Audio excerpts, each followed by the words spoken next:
Whichever candidate comes out in the next U.S. election against Israel will become the next president of the United States.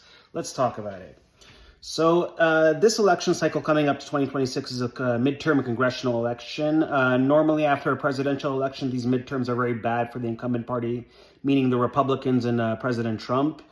And there's hundreds of millions of dollars and tons of effort being expended on both sides, the Democrats and the Republicans, to try to win these, because whoever wins these controls the House and the Senate. But the most salient and electric issue of this cycle, and you could also argue even in the last cycle in 2024, is Israel. And specifically AIPAC, which is the American Israel Political Action Committee, and their financial and political influence on the system and on candidates. So AIPAC's been spending over $100 million in the last couple of cycles, supporting various pro-Israel candidates, pro-Zionist candidates, though they've supported a lot of Democrats, many of them have lost actually, because support from AIPAC has become such a liability on the left.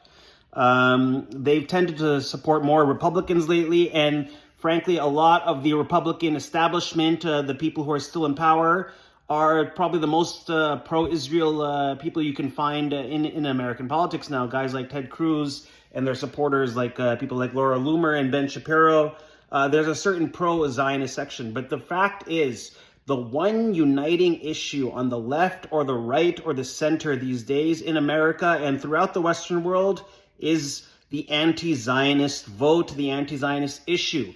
Whichever candidate, whether it's Tucker Carlson on the right or whether it's AOC on the left or whoever comes out strongly from the beginning of this of the 2028 cycle and comes out against Israel, against the wars, the foreign wars, against the unlimited support, against the campaign at home, against American citizens, they will become the next president, in my opinion, because they will have done what many have considered impossible, which is unite the left and the right.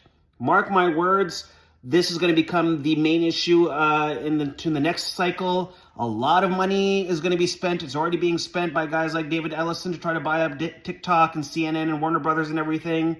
So please try to understand. If you want to understand the next elections and everything that's going to happen in the next couple of years in American politics and even in foreign policy, Israel is the issue.